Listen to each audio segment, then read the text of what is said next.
Good evening, praise Lord. Welcome to this video. இன்னைக்கு இந்த வீடியோவில் பெந்தே கோஸ்தே பெருச்சாலி அப்படின்னு சொல்கிறாங்க சிலர். அதாவது அவங்க பெந்தே கோஸ்தேலே இருப்பாங்க,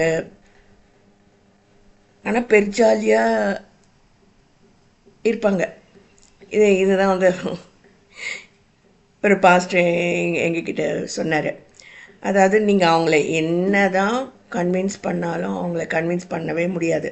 அவங்க தப்பான ரூட்டில் போயிட்டுருக்குறாங்க அப்படின்னு நீங்கள் அவங்கள கன்வின்ஸ் பண்ணவே முடியாது. ஏன்னா அவங்க வந்து அவங்களுடைய நினப்பு தான் கரெக்டுன்ற மாதிரி அவங்க சொல்லிகிட்டே இருப்பாங்க. இவங்களுக்காக தான் வந்து நாங்கள் ரொம்ப நாள் ஊழியம் செஞ்சுட்டு இருக்கிறோம். அதில் வந்து எங்கள் பாஸ்டர் என்னுடைய மென்டார்னு சொல்கிறேன் இல்லையா, அவர் வந்து எனக்கு சொல்லி கொடுத்தாரு. வீட்டிலே நம்ம இருந்தால் கூட நம்முடைய கவனம் வந்து நம்முடைய சபை மக்கள் எப்படி இருக்காங்க, என்ன இது, அந்த ஆடுகள் மந்தையின் மேலே நம்ம கவனமாக இருக்கணும். அவங்கள போய் மீட் பண்ணணும், அவங்க என்ன செய்கிறாங்க, என்ன அவங்களுடைய தேவை என்ன அப்படின்ட்டு நம்ம போய் கேட்கணும்.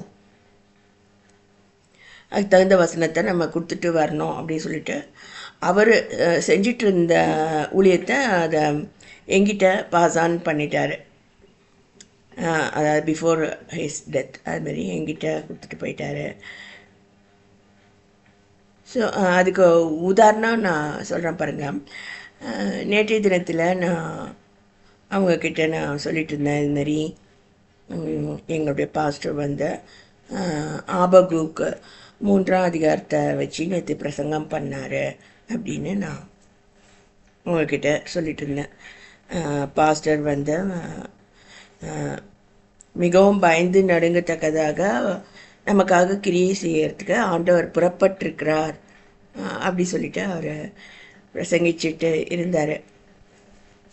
ஆனால் இந்த விசுவாசி, பழைய விசுவாசி என்ன சொல்கிறாங்கன்னா, ஆபகுக்கு 3ஆம் அதிகாரம் தானே, அத்திமரம் துளிர் விடாமல் போனாலும் அந்த வசனம் தானே எனக்கு நல்லா தெரியுமே அப்படின்ட்டு ஃபோனை கட் பண்ணிட்டாங்க. இது போல் சில விசுவாசிகள் அதான் இதெல்லாம் எனக்கு ஏற்கனவே நல்லா தெரியும், பிரசங்கெல்லாம் எனக்கு போதும் அப்படின்ற மாதிரி நினைக்கிறவங்க தான் பெந்தே கோஸ்தே பெருச்சாலி அப்படின்னு சொல்கிறாங்க.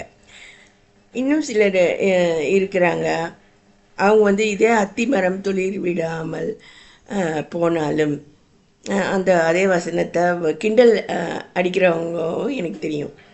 அது என்னென்னா வந்து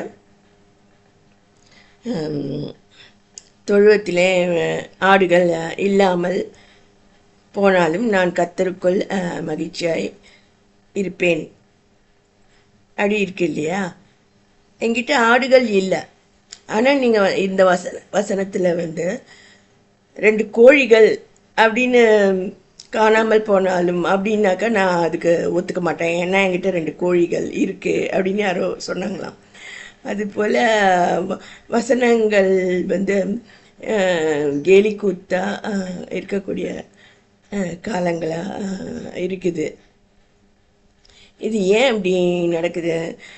இவங்கெல்லாம் ஒரு காலத்தில் மோட்ச பிரயாண அந்த புக்கில் சொல்லப்பட்டபடி ஒரு திட்டி வாசல் வழியாக, இடுக்கமான வாசல் வழியாக உட்பிரவேசித்தவங்க தான்.